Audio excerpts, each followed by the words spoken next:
चलिए, welcome students. Good evening of you, and let me welcome you for this second lecture on basics of accounting. What we have seen yesterday, we are going to take the journey from there.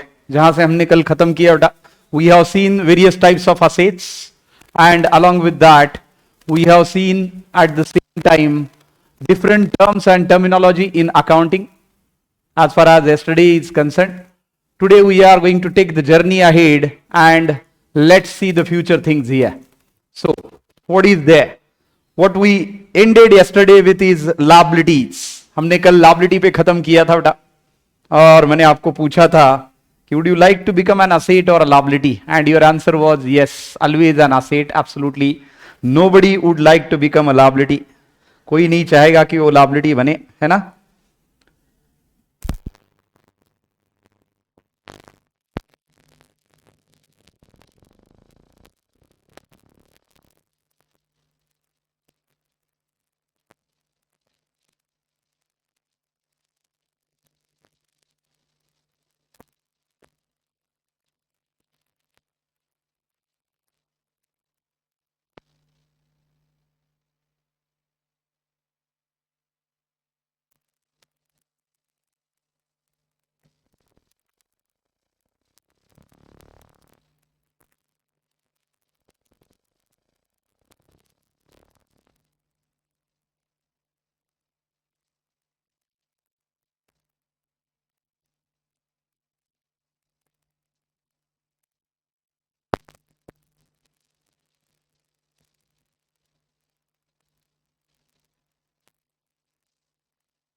Hello? Yes, yes, that is fine, that is fine. Mic end. Mic सीन है कर रहा है.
Sorry, students, for the interruption. So let's start again. I was telling you about liabilities, and liabilities are nothing but the amount which is payable by the business to other parties. Liabilities का bifurcation हमें देखना है. कल हमने asset का bifurcation देखा था on the basis of tangibility, that is tangible assets and intangible assets, and along with that we have seen current assets and non-current assets. अगर आपको याद होगा तो हमने ये भी देखा था कि current asset को ही हम short term asset बुलाते हैं, and जो non current assets those are called as fixed assets. Non current assets को हम क्या बुलाते हैं students? Yes, that is correct, we call them as fixed assets, capital assets और लॉन्ग टर्म असेट्स. तो कल हमने असेट का बाइफिकेशन देखा था, आज लायबिलिटीज का बाइफिकेशन देखेंगे. So liabilities are nothing but the amount which are payable by the business to other parties for benefits already received from them. तो आपने ये जरूर याद रखना पड़ेगा कि liabilities are created just because the business has already received something. ऐसे ही लायबिलिटी नहीं बनती, मतलब आपको कुछ ना कुछ बेनिफिट पहले मिला है, then liability is created. So liabilities are nothing but the amount which are liable to be paid by the business to other parties for benefits already received from them. या फिर आप लायबिलिटीज को क्या बुला सकते हैं? Claims on the business. Business पे जो क्लेम है. अब बिजनेस में क्लेम क्यों है? क्योंकि बिजनेस ऑलरेडी इनसे कुछ ले चुका है, जैसे कि शॉर्ट टर्म लोन है, लॉन्ग टर्म लोन है, या फिर रॉ मटेरियल खरीदा है क्रेडिट पे, पैसे अभी भी बिजनेस ने देना बाकी है. और you can say that certain expense is outstanding. Outstanding मतलब ये अभी देनी है आपने सामने वाले को, लेकिन नहीं, एडवर्टाइजिंग एक्सपेंसेस कर लिए लेकिन सामने की एजेंसी को पे नहीं की. Your business is an rented premises, you are suppose to pay rent for the last month, say that is June 2024. तो आपने रेंट देना बाकी है, so you can say that rent is due but not paid. ये सारी liabilities है. Bank loan short term या long term. Another term is creditors, my dear. So I am talking about creditors. मैं आपको explain करता हूं creditors क्या है. वैसे यहां पे भी ऊपर कहीं क्रेडिटर्स दिया होगा, हम फिर से उस पे जाएंगे. But before seeing creditor, let's finish this particular bifurcation which is given in terms of fixed liability and current liability. तो फिक्स्ड लायबिलिटी और करंट लायबिलिटी में फर्क क्या है? Fixed liability are again long term liability, जैसे हमने कल देखा था नॉन करंट असेट्स, उस तरह से ये नॉन करंट लायबिलिटी आप बुला सकते हैं बेटा. फिक्स्ड लायबिलिटी को आप क्या बुलाएंगे? Yes, non current liabilities. या फिर आप इसको लॉन्ग टर्म लायबिलिटी बुलाइए, या फिर आप इसको फिक्स्ड लायबिलिटी बुलाइए. Non current liability, fixed liability का डेफिनेशन उन्होंने क्या दिया है? One of the major source of funds in the business is fixed liabilities. It may be in the form of capital और secured loans. Along with that, it says that long-term loans from banks and financial institutions. तो जब बात करते हैं हम fixed liability की, non-current liability की, याद रखिए non-current liability का सीधा साधा मतलब है the amount used by the business, the amount which is raised by the business, the amount which is borrowed by the business for running the business. अब बिजनेस रन करने के लिए हमें पैसा कहां से चाहिए? या तो आपका खुद का कैपिटल रहेगा, या तो आपने बैंक से बोरो किया होगा. बोरो किया होगा तो या तो वो शॉर्ट टर्म रहेगा या तो वो लॉन्ग टर्म रहेगा. But that will be a liability. Why? Because you have taken it from somebody else, that is external liability. और इंटरनल लायबिलिटी आपने खुद का पैसा लगाया, your cash balance, your bank balance, various assets which are owned by you as an individual, तो वो भी आप लगा सकते हैं कैपिटल बोल के, या फिर आप बाहर से बोरो कर सकते हैं. So that is what fixed liabilities, उसी को हम क्या बुलाएंगे, लॉन्ग टर्म लायबिलिटीज, और at the same time fixed liability और नॉन करंट लायबिलिटी. तो ये तीन चीजें हुई यहां पे. दूसरा है यहां पे जो दिया बेटा करंट लायबिलिटीज. जैसे हमने करंट असेट्स देखे थे कल, करंट असेट्स का डेफिनेशन क्या देखा था? Yes students, if anybody can help me, आप में से कोई बताएगा? यस, करंट असेट्स क्या है? Yes, that is correct. The assets which are short term and easily converted into cash within one accounting year are called as current asset. ये हमने कल देखा था. आज current liability देखेंगे. current liability क्या बोल रही है? These are obviously short term liability which you can see here. So current liabilities are short term liabilities which are payable within 1 year with the help of existing current assets. वैसे इतना भी याद रखा तो काफी है स्टूडेंट्स कि current liabilities are short term liabilities which are liable to be paid within 1 accounting year are called as current liabilities, और it is called as short term liability. जैसे कि फॉर एग्जांपल यहां पे दिए है, उन्होंने example दे रखा है आपको, जैसे कि क्रेडिटर्स और bills payable. Now creditors is a current liability idea, along with that bills payable. आपको याद होगा शायद मैंने एक लेक्चर में बताया था that debtor plus bills receivable and creditor plus bills payable, ये कॉम्बिनेशन है. वैसे देखते हैं कि बिल्स पेबल और क्रेडिटर्स में फर्क क्या है. Creditors are what? Creditors are nothing but the parties to whom business is liable to pay. Creditors क्या है? ऐसी पार्टीज जिनको बिजनेस ने देना बाकी है. अब बिजनेस क्यों दे रहा है इनको पैसा, क्यों देना बाकी है बिजनेस का? Business has either purchased raw material from them on credit basis, business has taken loan from them, bank or institution, or business is supposed to pay certain expenses which are due but not paid. तो तीन तरह के creditors होते हैं my dear. Let me explain you. Creditor number 1. So creditor number 1, creditor for purchase of raw material. Creditor number 1 क्या है? Creditor for purchase of raw material on credit basis. तो आपने raw material खरीदा, उसका payment अभी तक आपने दिया नहीं है, तो आपको पेमेंट देना पड़ेगा. Creditor for purchase of raw material, that is number 1. Creditor number 2 is for loan borrowed. आपने क्या किया? लोन लिया है, loan taken. Creditor for loan taken. अब ये लोन शॉर्ट टर्म है, लॉन्ग टर्म है, doesn't matter, anyways it is a liability and you are bound to pay it. And number 3 is creditor for expenses due but not paid. क्या बोला मैंने? Creditor for expenses due but not paid.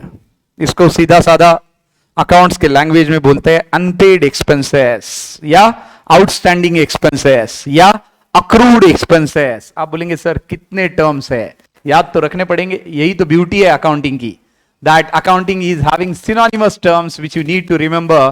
तो इसको मैं फिर से आपके लिए रिपीट करता हूं कि क्या है, क्या क्या वर्ड्स मैंने रिपीट किए. फॉर अनपेड, आउटस्टैंडिंग, ये देखिए, these are the various words which are used for outstanding को हम क्या बुलाते हैं? अनपेड. दूसरा अक्रूड, तीसरा ड्यू बट नॉट पेड, और चौथा outstanding. So all are one and the same. ये सबका मतलब एक ही है, समझ लीजिए, ध्यान रखिए और लिख लीजिए. ये क्या बोला मैंने? Creditor for expenses due but not paid, creditor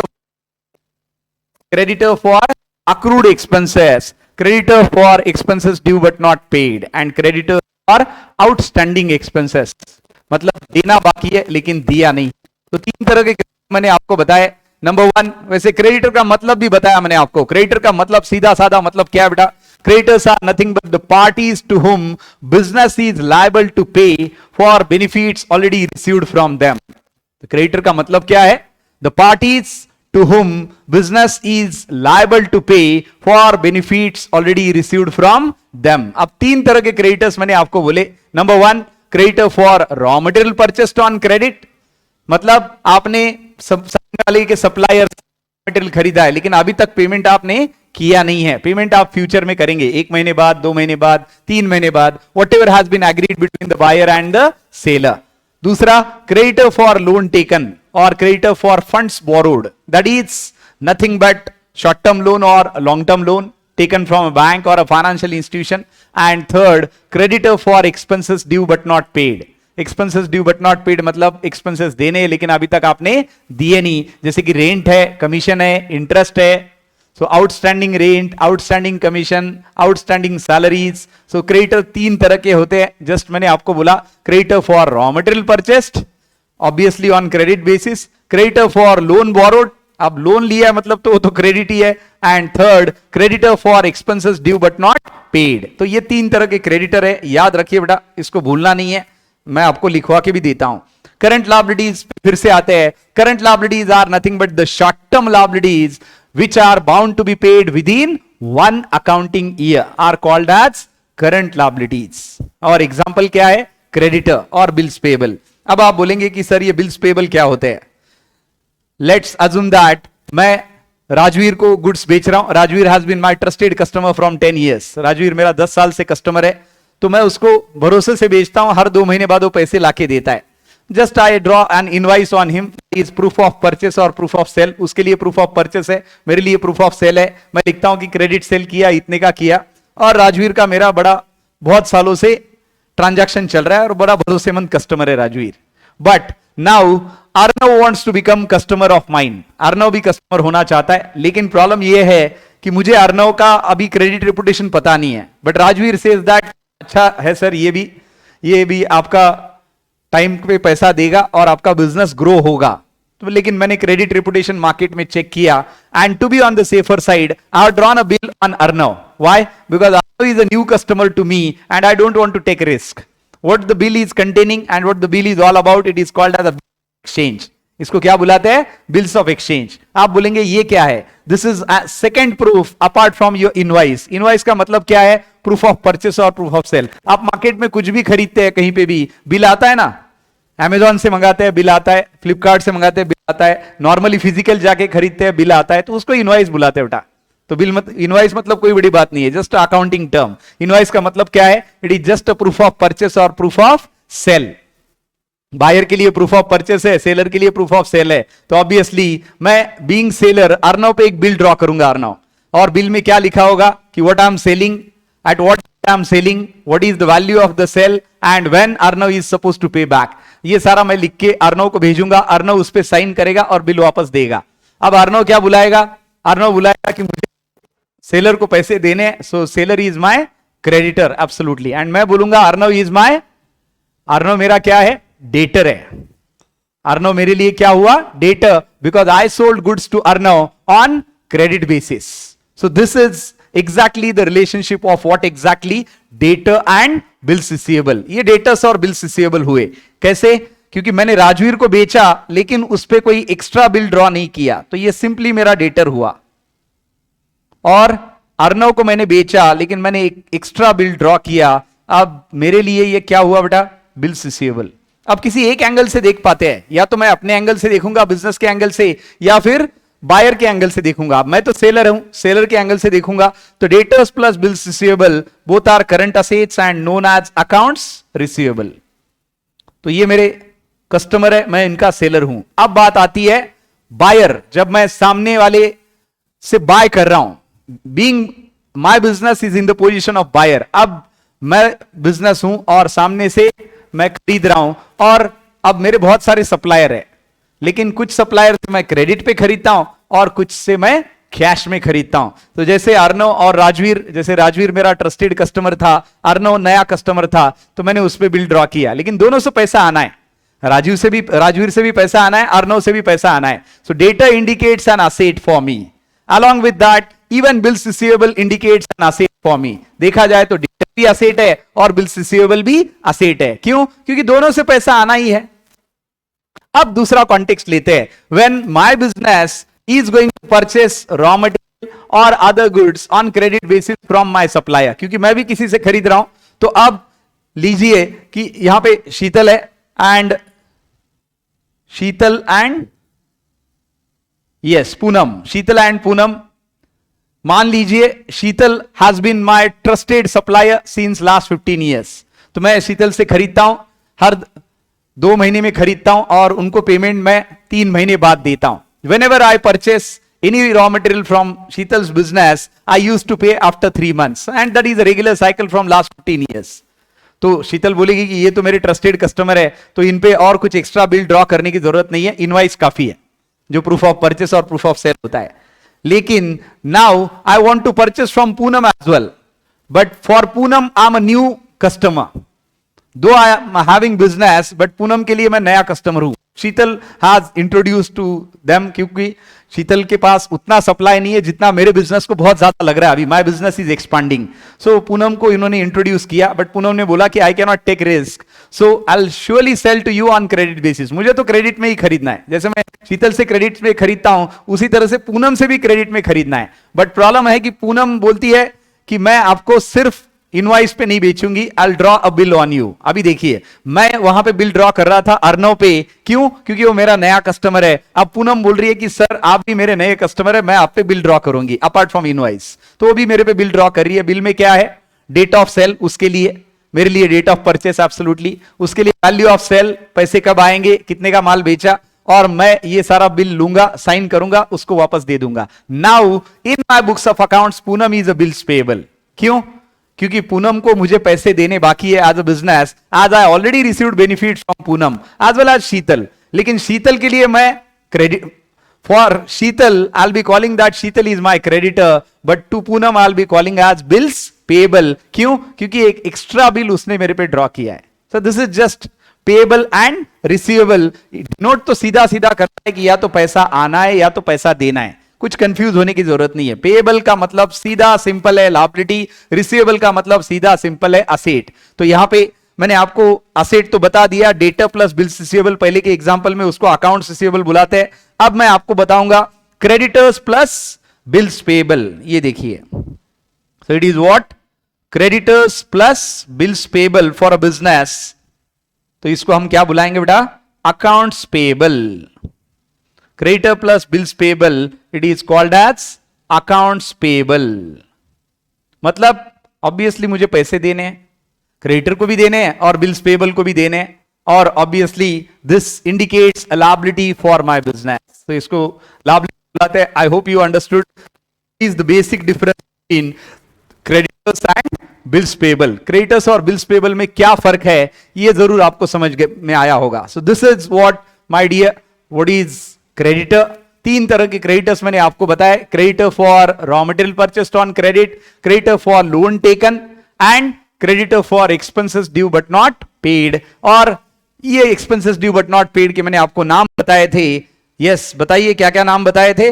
yes, that is correct. Number 1, yes correct, unpaid expenses, accrued expenses, due but not paid, and at the same time outstanding expenses। ये चारों तरह के नाम for the same thing it is given, and that is called as outstanding, due but not paid, unpaid और accrued। और ये एक तरह की liability है in terms of creditor, creditor for raw material purchased on credit, creditor for loan taken, and creditor for expenses due but not paid। तो ये 3 तरह की चीजें हमने देखी है, and that is simply called as your current liability in terms of creditor, and another is bills payable, which you just might have understood very properly। Asset के bifurcation 2 थे, टेंजिबल और टर्म के बेसिस पे।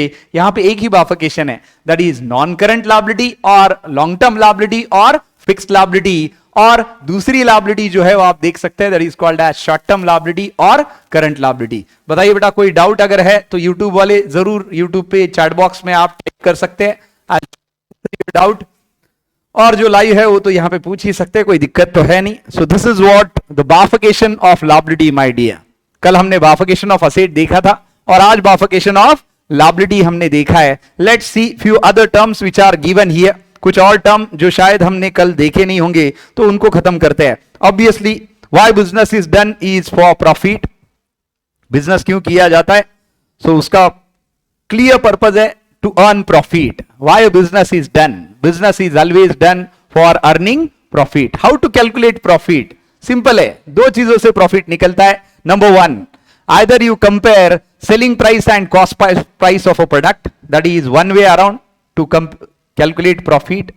ये देखिए SP and CP, SP का मतलब है सेलिंग प्राइस, सीपी का मतलब है बेटा कॉस्ट प्राइस। तो ये दोनों को कंपेयर कीजिए। कल हम आइसक्रीम बनाने थे, कल हमने आइसक्रीम मैन्युफैक्चरिंग चालू किया था।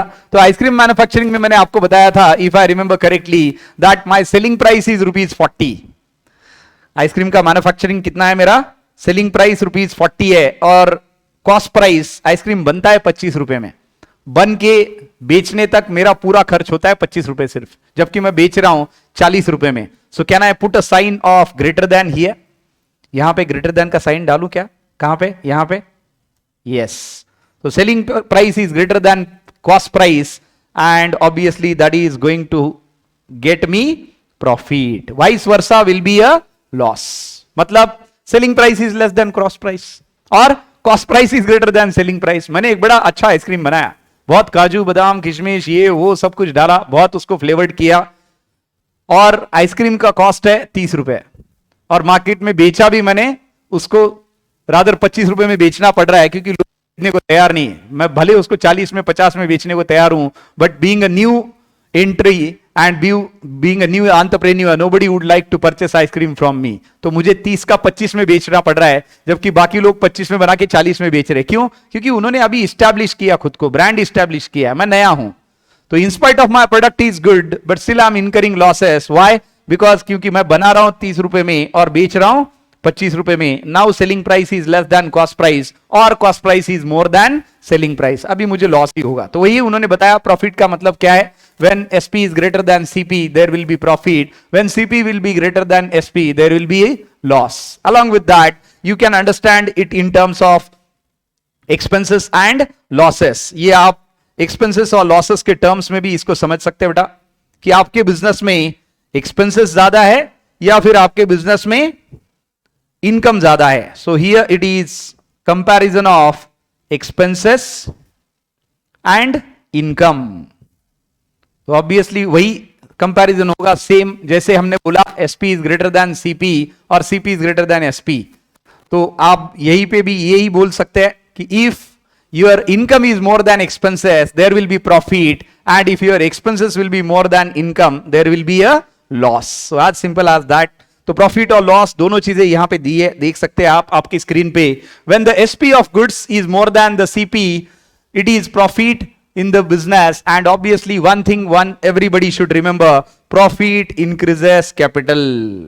बराबर है, एकदम सही बात को यहां पे बोला है कि प्रॉफिट अगर बिजनेस को होता है तो आपका कैपिटल है, your capital is bound to increase। let's say you invested 2 crore in the first year for starting a business as capital, और आपके 2 करोड़ को प्रॉफिट हुआ पहले साल में 40 लाख रुपए, तो आपका कैपिटल अभी 2 करोड़ रहा या 2 करोड़ 40 लाख हुआ। अगर आप प्रॉफिट विड्रॉ नहीं करेंगे तो ऑब्वियसली आपका कैपिटल होगा 2 करोड़ 40 लाख रुपए। Why? Because your profit in your capital. और मान लेते हैं नया बिजनेस है, इनएक्सपीरियंस्ड है, तो आपको दिक्कत हो रही है और पहले साल में आपको प्रॉफिट के बजाय क्या हुआ? लॉस हुआ। और मान लेते हैं आपको लॉस हुआ 20 लाख का। कितना लॉस हुआ बेटा? 20 लाख का। अगर 20 लाख का लॉस हुआ तो आपने कैपिटल डाला था 2 करोड़ और पहले साल में आपको लॉस हुआ 2 लाख का, तो आप कैपिटल बचा 2 करोड़ या 1 crore 80 lakh. Yes students, yup, that is right. Your capital is reducing now because of the losses which you have suffered or incurred। अब लॉसेस कोई चाहता नहीं है ना? कोई बिजनेस लॉस के लिए नहीं करता, हर एक बंदा बिजनेस के लिए सिर्फ और सिर्फ प्रॉफिट के लिए करता है। But these losses are incurred by you and meanwhile your capital is bound to be reduced। तो जरूर याद रखिए बेटा, profit increases capital whereas loss has to be suffered bear by the businessman, bear by the owner, and obviously losses decrease the capital। तो यहां पे आप देख सकते हैं लॉस यहां पे उन्होंने एक्सप्लेन किया है along with जैसे ऊपर प्रॉफिट किया था। तो स्क्रीन पे आप देख सकते हैं when cost price of the goods is more than the selling price then it is loss and loss decreases capital of the business। For example उन्होंने दिया है अगर 50,000 के गुड्स आपने बेचे और उसको बनाने में आपको 60,000 रुपए लगेंगे, तो ऑब्वियसली आप 10,000 रुपए लॉस कर जाएंगे। क्यों? क्योंकि बनाया 60 में और बेचा 50 में। अब आप बोलेंगे ऐसा क्यों करेगा कोई? जबरदस्ती है बेटा, कोई ऐसा करना तो नहीं चाहेगा, लेकिन ऐसा क्यों कर रहा है? Because the market you need to capture. इसका परफेक्ट एग्जाम्पल है, आप सबको पता है, आप सब यूज करते हैं कि ये लोगों ने तो बड़ी अच्छी स्ट्रैटेजी की, देखिए शुरुआत में लॉस किया, अभी तगड़ा प्रॉफिट कमा रहे। Yes, your mobile data, and the company's name is Reliance Jio. Jio ने एंट्री करते टाइम डेटा फ्री में बांटा, बांटा या नहीं बांटा? Yes, it was very free. Otherwise पहले हम 1 GB 2 GB महीने का यूज किया करते थे, याद है?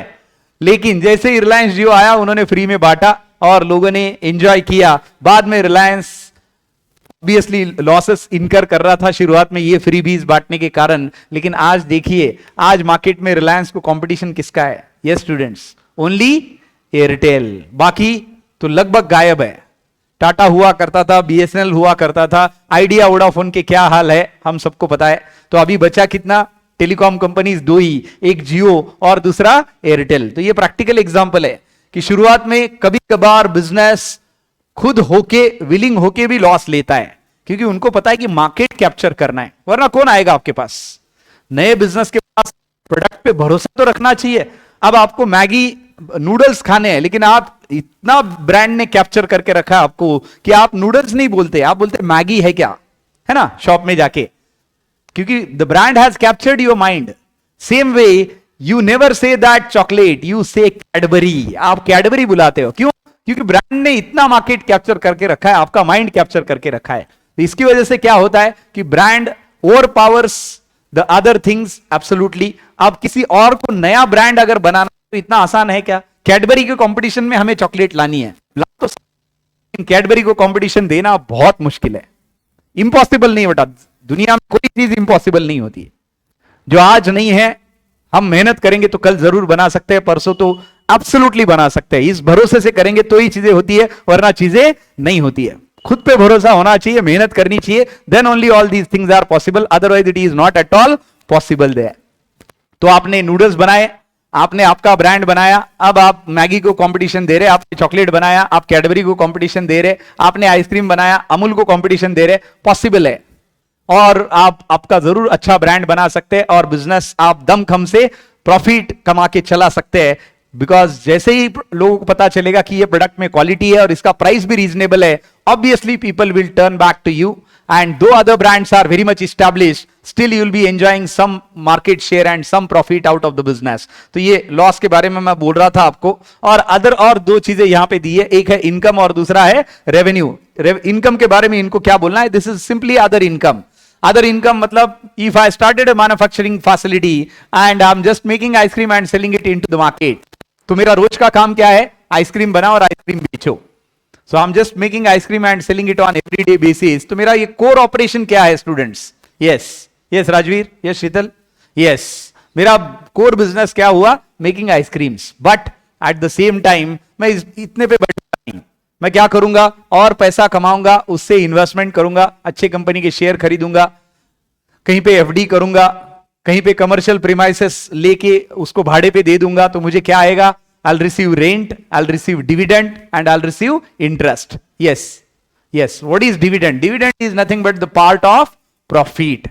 शेयर अगर आप खरीदते हैं तो बेटा उस पे रिटर्न आपको डिविडेंड मिलता है। जैसे एफडी आप करते हैं, फिक्स डिपॉजिट अगर आप करते हैं बैंक में, तो आपको उस पे क्या मिलता है? इंटरेस्ट मिलता है। उसी तरह से शेयर पे अगर खरीदी करते हैं, किसी भी कंपनी के आप शेयर खरीदते हैं, शेयर क्या है? Yes, share is nothing but a small part of capital.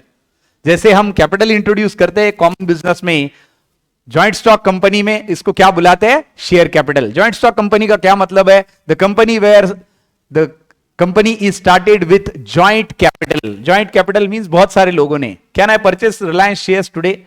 TCS के शेयर खरीद सकता हूं, इन्फोसिस खरीद सकता हूं, विप्रो खरीद सकता हूं? तो आंसर है यस, बट उसके लिए 9:15 to 3:30 का मार्केट टाइमिंग है, उसमें ही खरीदना पड़ेगा। Along with that I should have a demat account. आप बोलेंगे सर ये डीमैट अकाउंट क्या होता है? Demat account is nothing but a dematerialised account. जैसे आप आजकल पैसे डिजिटल वॉलेट में रखते हैं, फिजिकल उसको देने की जरूरत नहीं है, आप डिजिटल वॉलेट से ट्रांसफर करते हैं, आते जाते रहते हैं। उसी तरह से शेयर जब खरीदते हैं, बेचते हैं एक अकाउंट में, पेपरलेस ट्रेडिंग बोलते हैं बेटा इसको। डीमैट का मतलब क्या है? Paperless trading. इसका सीधा साधा मतलब क्या है? The electronic form of the shares held in the form of obviously plus and minus. आपने खरीदा तो प्लस होगा, बेचा माइनस होगा आपके डीमैट अकाउंट से। जैसे पैसे आपके अकाउंट में से आते जाते हैं, जैसे ही आपके अकाउंट से चले जाते हैं, आपको मैसेज आता है ना, your account gets debited by INR। वैसे ही आप शेयर बेचेंगे तो आपको डीमैट का मैसेज आएगा, your account gets debited by these shares of these number of shares of this particular company, क्योंकि आपने बेचा, खरीदा तो आएगा, your demat account is credited by these shares absolutely by these many number of shares of this much company. So that is what is in simple. जैसे आपके digital wallet से पैसे जाते हैं, मैसेज तो आता है ना, your account gets debited by INR, उसी तरह से account gets credited by INR। पैसे आते हैं तो क्रेडिट का मैसेज आता है, जाते हैं तो डेबिट का मैसेज आता है। आगे बढ़ने के पहले मैं आपको यहां पे बताना चाहता हूं कि डेबिट क्रेडिट क्या है। Debit credit is nothing but the naming conventions और टर्मिनोलॉजीज, कोई बड़ी बात नहीं है डेबिट क्रेडिट। जैसे मेरा नाम दीपक है, राजवीर है, पूनम है, शीतल है, अर्णव है, ये सारे नाम कन्वीनियंस के लिए दिए हैं। उसी तरह से डेबिट और credit are nothing but the naming conveniences. मतलब क्या है, डेबिट और क्रेडिट का सीधा साधा मतलब है simply plus and minus, but debit is not always plus and credit is not always minus. तो ये दोनों का मतलब कभी कभार प्लस और कभी कभार माइनस, ये आगे जाके देखेंगे हम कि कब प्लस और कब माइनस होता है। बट याद रखिए डेबिट क्रेडिट का अरिथमेटिक में, मैथमेटिक में सीधा साधा मतलब है प्लस और माइनस। अभी हमने क्या देखा, what is profit, what is loss and what is income, that is nothing but in terms of other income, rent received, dividend received and interest received. मैंने आपको बोला आपने किसी कंपनी के शेयर खरीदे तो आपको उस पर क्या मिलता है, डिविडेंड मिलता है बेटा। और डिविडेंड का डेफिनेशन क्या है, dividend is part of profit. So what is dividend? Dividend is part of profit. आप लिख लीजिए, dividend is a part of, rather आप इसको बुला सकते हैं distributable profit. Distributable का मतलब क्या है, जो देने के लिए ही है बिजनेस के पास।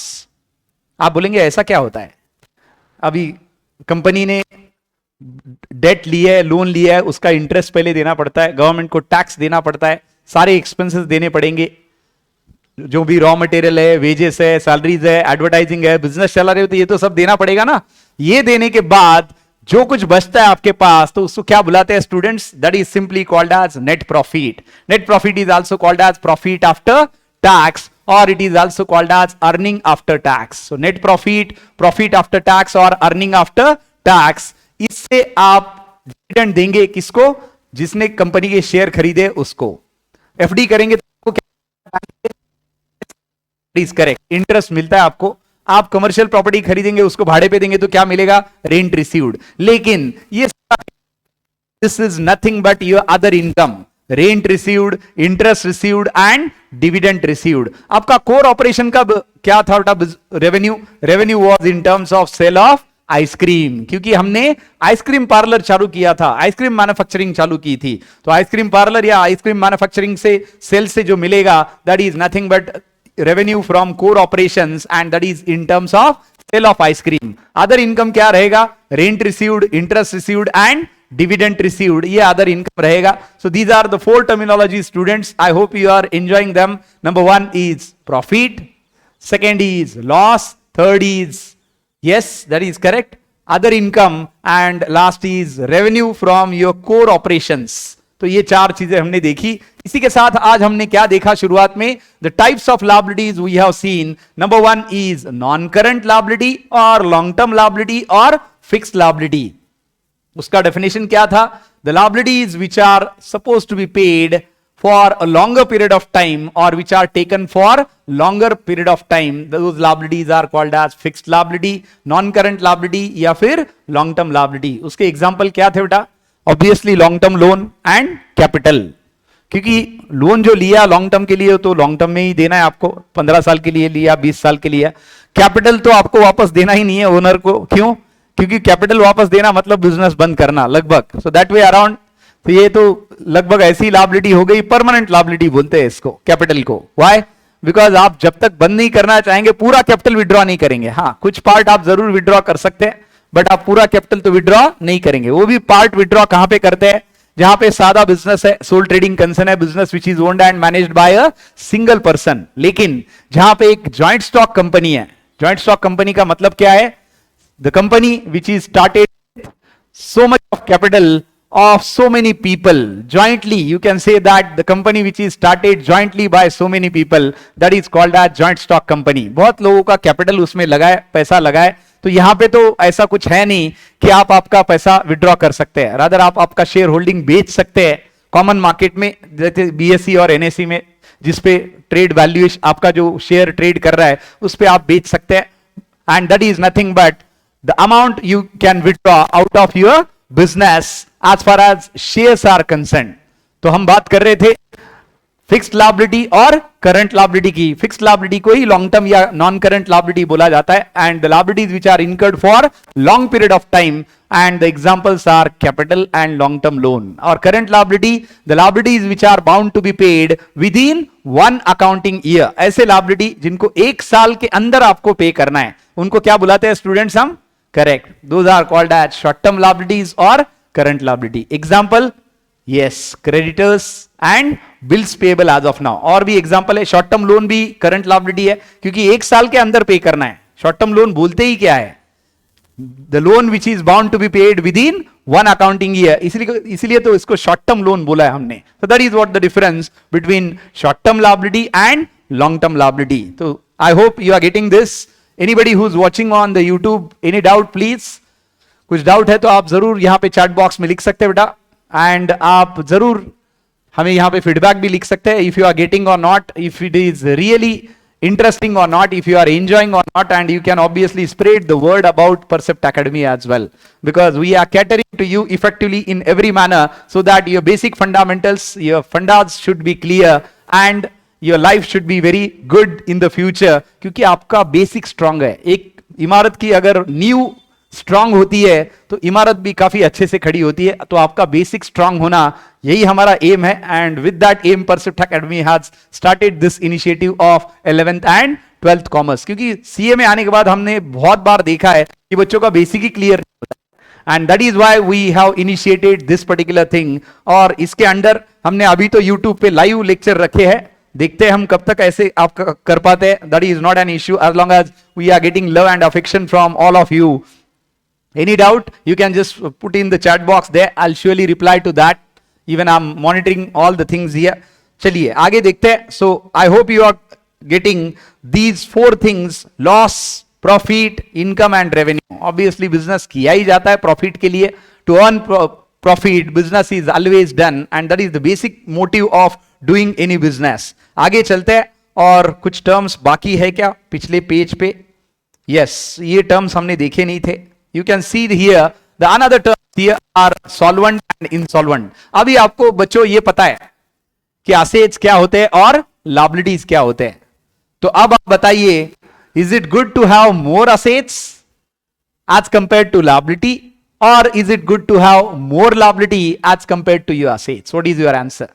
Yes, that is absolutely right. किसी को लगता है कि liability ज्यादा हो तो better है? हाँ, नहीं, होना ही नहीं चाहिए.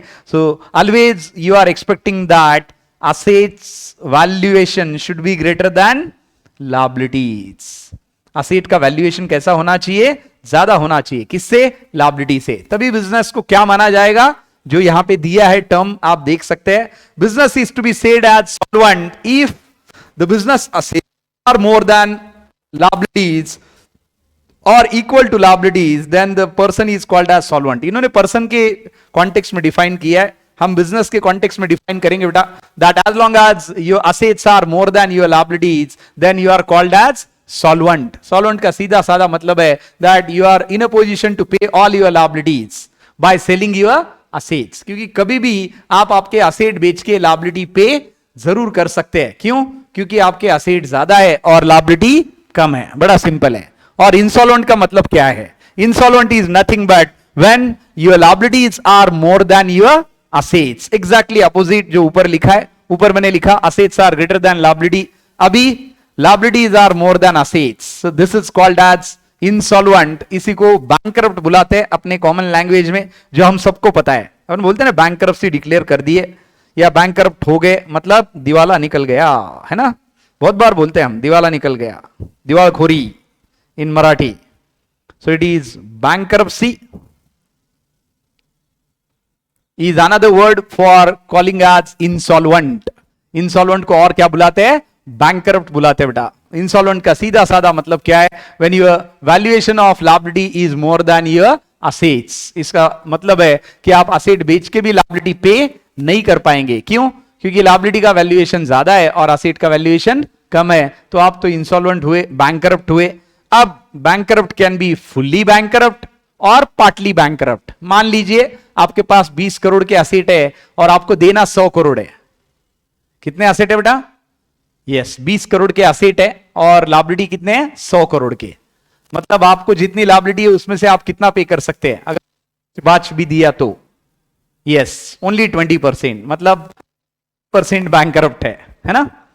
तो this is way the bankruptcy और the insolvency is going to be declared.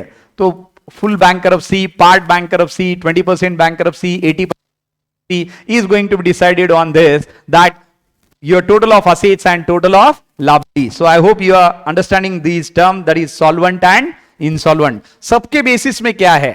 assets और liability. और asset और liability हमने अच्छे से देखा कि asset का मतलब क्या है और liability क्या मतलब क्या है. उसके साथ हमने इसका bifurcation भी देखा बेटा कि asset का bifurcation हमने कल देखा, tangible assets और intangible assets और current assets और non current assets. उसी तरह से liabilities का भी हमने देखा, that is current liabilities, short term liabilities and non current liabilities और long term liabilities. ये चीजें हमने देखी as far as this particular solvent and insolvent is concerned. I hope you are getting this.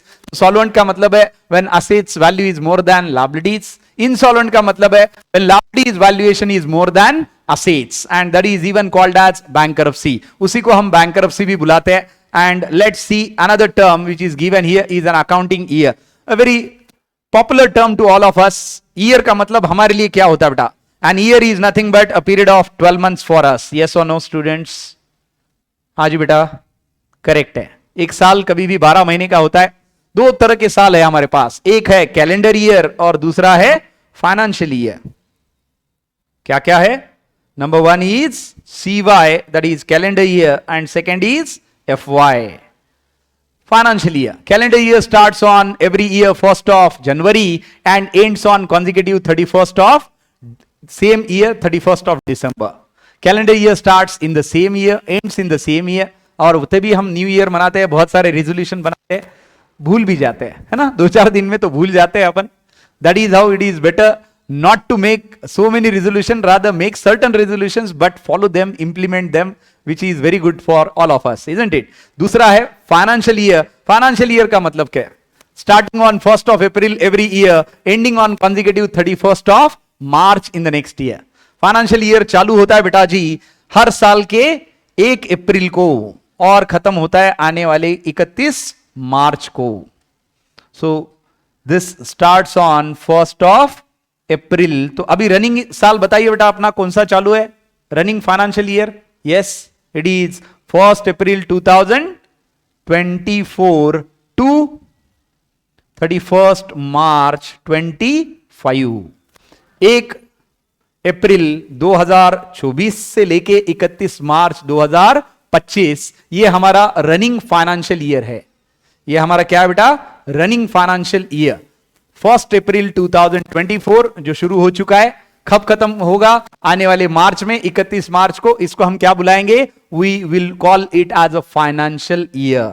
तो कैलेंडर ईयर का मतलब क्या है? Starting on 1st of January चालू हो चुका है. 1st January 2024 will and on 31st of December 2024. सो आप बोलेंगे कि आप कौन सा रेफर करना है? Income tax says that always refer a year as a financial year but not a calendar year, because आपको जो भी बनाना है, that is आपको जो भी फाइनेंशियल स्टेटमेंट्स बनाने हैं, आपको बिजनेस का पिक्चर शो करना है, वो आपको फाइनेंशियल ईयर बेसिस पे ही किया जाता है. आजकल आपको पता होना चाहिए कि बिजनेस रिजल्ट कब डिक्लेयर करता है बेटा? ईयरली बेसिस पे करता है. Yes, monthly. Okay, another half year? No, neither monthly nor half yearly. Anybody else? Yearly basis? Yes, to some extent, but businesses these days declare the result on quarterly basis. हर 3 महीने बाद business अपना result announce करता है। अगर आप newspaper पढ़ेंगे तो अभी साल का रिजल्ट आ रहा है, रादर पहले क्वार्टर का भी रिजल्ट आ रहा है। पहले क्वार्टर किसका? 2024-25 का पहला क्वार्टर।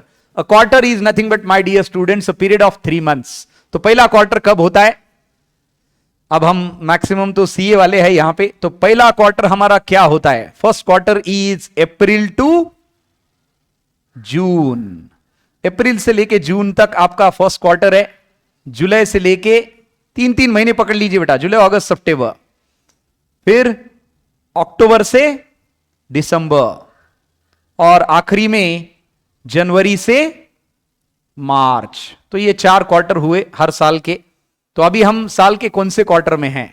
2024-2025 चल रहा है, अभी हमने देखा था, बराबर है। तो साल का कौन सा क्वार्टर चालू है अभी? First? No, yes that is correct, second quarter, क्योंकि जुलाई चालू हो चुका है और पहला क्वार्टर खत्म हो चुका है, that is April, May and June. So quarter is a period of 3 months, my dear, and do remember that income tax says that you need to maintain your books of accounts on financial year basis. आपने books of accounts आपके कैसे बनानी चाहिए, कैसे maintain करनी चाहिए? On the basis of only financial year, starting on 1st of April, ending on consecutive 31st of March every year. तो उस तरह से आपको ये बुक्स ऑफ अकाउंट मेंटेन करने हैं। तो अकाउंटिंग ईयर, जैसे मैंने आपको बताया बेटा, 2 चीजें हैं, एक है कैलेंडर ईयर और दूसरा है financial year. Calendar year we usually don't refer. Financial year we always refer for preparation and maintenance of our books of accounts. जो हमें उसके बेसिस पे हमें टैक्स भी भरना है। तो एक कैलेंडर ईयर और दूसरा फाइनेंशियल ईयर। एक शुरू होता है 1 जनवरी को, खत्म होता है 31 दिसंबर को। दूसरा चालू होता है हर साल में 1 अप्रैल को, खत्म होगा आने वाले 31 मार्च को। सो that is what calendar year and financial year, and that is the basic term of accounting year. वैसे आप पढ़ सकते हैं, यहां पे आपके लिए क्या दिया है, just read it once. The same is given, जो हमने एक्सप्लेन किया बेटा, कैलेंडर ईयर और फाइनेंशियल ईयर, वही यहां पे दिया है। तो आप एक बार पढ़ लीजिए।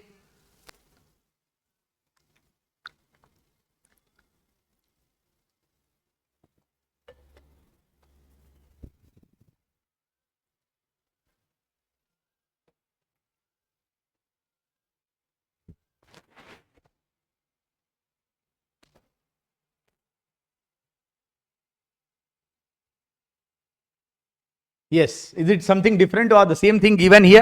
Same is given, you can see in the on the screen there. So it is the period of 12 months for which accounts are maintained and closed by the proprietor. Proprietor matlab owner. Owner or proprietor is one and the same thing, my dear. Accounting is beautiful, finance is very beautiful, just because of alternative terms.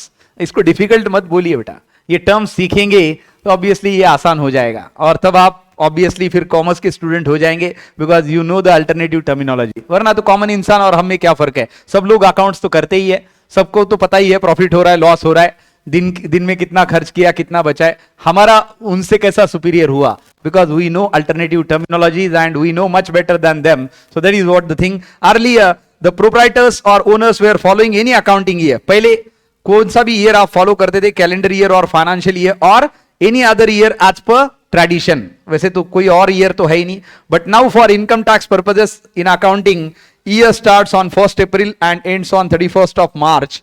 At the end of accounting year, owner or proprietor has to prepare obviously the financial statements, जिनको क्या बुलाते हैं? Trading account, profit and loss account and balance sheet. तो याद रखिए बेटा, trading account, profit and loss account और balance sheet, ये क्या होते हैं?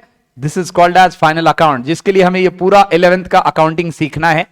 अकाउंटिंग क्यों सीखना है? Because we need to prepare the end result, that is profit और लॉस, बिजनेस को क्या हो रहा है, और बिजनेस के वेरियस असेट्स और liabilities as on a date क्या है, ये किसको बताना है हमें? We need to show it to all the owners of the business, all the stakeholders of the business, जैसे कि क्रेडिटर्स है, बैंक है, ओनर है, एम्प्लॉइज है, कॉमन पीपल है, कस्टमर्स है, because all these financial statements are visible on your website. तो कोई भी देख सकता है, लेकिन इसमें ज्यादा इंटरेस्टेड कौन है? तो party is interested in a business. कौन कौन है बेटा? Party is interested in a business. तो आप पहले खुद है ओनर बोल के, है ना, आपको जानना है कि आपको प्रॉफिट हो रहा है या लॉस हो रहा है। ओनर के बाद कौन? क्रेडिटर, जिसने आपको रॉ मटेरियल उधारी पे दिया है। बैंक, जिसने आपको पैसा उधारी पे दिया है, क्योंकि उनको तो चाहिए कि उनका पैसा वापस आना चाहिए। So what are the parties interested in a business? So parties interested in a business is number 1, owner, number 2, creditor, number 3, employees, number 4, जिनका कोई लेना नहीं फिर भी ताक झाक करना है आपके बिजनेस में क्या चल रहा है, उनको जानना बहुत जरूरी है कि आपके बिजनेस में क्या चल रहा है. That is called as competitors idea. तो चौथी पार्टी क्या है? कॉम्पिटिटर है. तो पहला क्या बोला मैंने? ओनर, दूसरा क्रेडिटर, तीसरा आपका बैंक्स जिन्होंने आपको पैसा उधारी पे दिया है, क्रेडिटर मतलब सप्लायर्स जिन्होंने आपको रॉ मटेरियल उधारी पे दिया है, और चौथा मैंने आपको बोला competitors. Even along with that fifth party is employ. Creditor और बैंक को एक ही बोल सकते हैं. रादर क्रेडिटर बोला तो बैंक आ ही गया उसमें, हाँ या ना? यस, क्रेडिटर और bank is one and the same ना. क्रेडिटर के टाइप्स अलग है लेकिन तीनों तो क्रेडिटर ही हुए. Creditor for raw material purchased on credit, creditor for expenses due but not paid, and creditor for loan borrowed. वैसे तो सारे क्रेडिटर्स ही है ना बेटा. सो that is what creditor is. One party you can से, another one is owners, and next one is employees, and चौथा जो मैंने बोला कि इनका लेना देना तो कुछ नहीं लेकिन आपके बिजनेस में ताक झाक करना है, देखना है कि क्या हो रहा है एग्जैक्टली, कैसे चल रहा है, and that is called as your competitors. Next to that is common people, then customers, potential investor जो चाहते हैं कि आपके बिजनेस में इन्वेस्ट करे या ना करे, बट उसके लिए वो देख रहे कि आप प्रॉफिट में है, लॉस में है, आपके एसेट क्या है, लायबिलिटी क्या है आज ऑन अ डेट, ये सारा देख के वो इन्वेस्ट करेंगे. तो इन सबको चाहिए कि आपके बिजनेस में क्या हो रहा है. So these are interested parties in a business. So write down all of you, ये लिखिए बेटा. Party is interested in a business. क्या क्या होते हैं party is interested in a business? तो पहली पार्टी मैंने आपको क्या बोली? दैट इज ओनर्स, और इसी को हम क्या बुलाते हैं? Share holders. Joint stock company के कॉन्टेक्स्ट में ज्वाइंट स्टॉक कंपनी क्या होती है मैंने आपको बोला बेटा. अब इसके बाद मैं आपको थोड़ा सा बताता हूं different forms of business organisation. I need to tell you, क्योंकि आपको पता होना चाहिए कि मार्केट में कौन से बिजनेसेस है. ओनर्स और share holders is party number 1. Another, चलिए बताइए बेटा दूसरी पार्टी मैंने क्या बोली थी? Yes, that is correct. Second is creditors. अब इसमें सब आए, आपके सप्लायर्स आए जिन्होंने रॉ मटेरियल बेचा क्रेडिट पे, आपके बैंक्स आए जिनसे आपने पैसा उधार लिया है, और आपके ऐसे पार्टीज भी आए जिनको आपने एक्सपेंसेस देने लेकिन अभी तक नहीं दिए. जैसे कि एम्प्लॉइज है, आउटस्टैंडिंग सैलरी है, जैसे कि कुछ एडवर्टाइजिंग आपने पे करना अभी बाकी है तो एडवर्टाइजिंग एजेंसी है, वो भी सब इसमें आ जाएगा. Number three is nothing but your own employees. ये भी जानना चाहते हैं कि भाई जहां पे जॉब कर रहे सेफ है ना, सब अच्छे से चल रहा है ना, कोई दिक्कत तो नहीं है ना. तो employees is another party. Next to that number 4, employees के बाद कौन है? आपके कॉम्पिटिटर्स. जैसे मैंने आपको बोला था कि इनको जानना है कि तुम्हारे बिजनेस में क्या हो रहा है भाई. पांचवा क्या है? कॉमन पीपल, जनता जनार्दन. शायद आपसे कोई लेना देना नहीं है लेकिन आपका चेक करते रहेंगे ये रिकॉर्ड. उसके साथ पोटेंशियल इन्वेस्टर्स, यानी जिनको खरीदना है शेयर्स आपके कंपनी के, लेकिन आपका फाइनेंशियल परफॉर्मेंस देखने के बाद ही वो डिसाइड करेंगे कि आपके कंपनी के शेयर खरीदे या ना खरीदे. क्यों? क्योंकि इनको दिक्कत है, इनको लगता है कि बाबा पैसे रिकवर होंगे या नहीं होंगे, शेयर अच्छा बढ़ेगा या नहीं बढ़ेगा. जब भी शेयर खरीदना है तो obviously the financial performance matters a lot, and the financial performance is always going to be checked by potential investor. और एक पार्टी है जो आजकल बहुत आपने देखा होगा, यूट्यूबर आते हैं, बहुत सारे कंटेंट क्रिएटर आते हैं, बोलते हैं ये शेयर खरीदो, ये मत खरीदो, ये क्यों खरीदो, ये क्यों ना खरीदो, और वो आपको कुछ कैंडल बताते हैं. आपने देखा होगा हरे लाल कैंडल दिखाते हो. That is called as nothing but technical analysis. तो इनको रिसर्च एनालिस्ट बुलाते हैं बेटा. आजकल हर बंदा रिसर्च कर रहा है अपना अपना बताने के लिए कि कौन सा शेयर खरीदे, कब ना खरीदे, कब बेचे. तो ये सारे लेवल जानने हैं तो रिसर्च एनालिस्ट. तो ये 7 इंटरेस्टेड पार्टीज मैंने आपको बोली बेटा. नंबर 1 आप खुद ओनर, इन्वेस्टर, ओनर या शेयर होल्डर जिसको बुलाते हैं. सेकेंड आपके क्रेडिटर्स, यानी जिनसे आपने रॉ मटेरियल लिया है, जिनसे आपने लोन लिया है, बैंक्स, और जिनको एक्सपेंसेस अभी तक पे करना बाकी है. उसी के साथ employees as an internal party. Competitors कोई लेना देना तो है नहीं लेकिन ताक झाक चालू है. Common people are nothing but जनता जनार्दन जो आपके फाइनेंशियल स्टेटमेंट चेक कर सकती है. Along with that potential investors. Common people के बजाय कस्टमर ज्यादा बेटर रहेगा. कस्टमर भी देख सकते हैं because they are purchasing your product which has been manufactured by you, और आप प्रॉफिट ये कस्टमर की वजह से ही कमा पा रहे बेटा. पोटेंशियल इन्वेस्टर जो जानना चाहते हैं कि आपका सब ठीक चल रहा है क्या, ताकि आपके शेयर खरीदे या ना खरीदे. रिसर्च एनालिस्ट जो आपका फाइनेंशियल रिजल्ट देख के बताएंगे कि ये कंपनी के शेयर खरीदने चाहिए या नहीं खरीदने चाहिए. So I hope you are getting.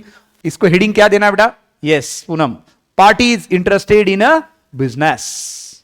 एक बिजनेस में क्या क्या पार्टीज इंटरेस्टेड होती है ये मैंने आपको यहां पे दिया है, आप जरूर लिख लीजिए. All students who are watching the lecture on YouTube as well, please write it down without fail. And along with that let's see now the forms of business organisation. 4-5 forms of business organisation है. आप जब भी market में घूमते हैं तो आपको किस तरह के बिजनेसेस मिलते हैं? Number 1, you are usually going to find a business where owner and manager is a single person, and that is called as a sole trading concern, my dear. उसको क्या बुलाते हैं? Sole trading concern. So let me clear this. I hope you have written everybody. लिख लिया बेटा? Okay, लिख लीजिए.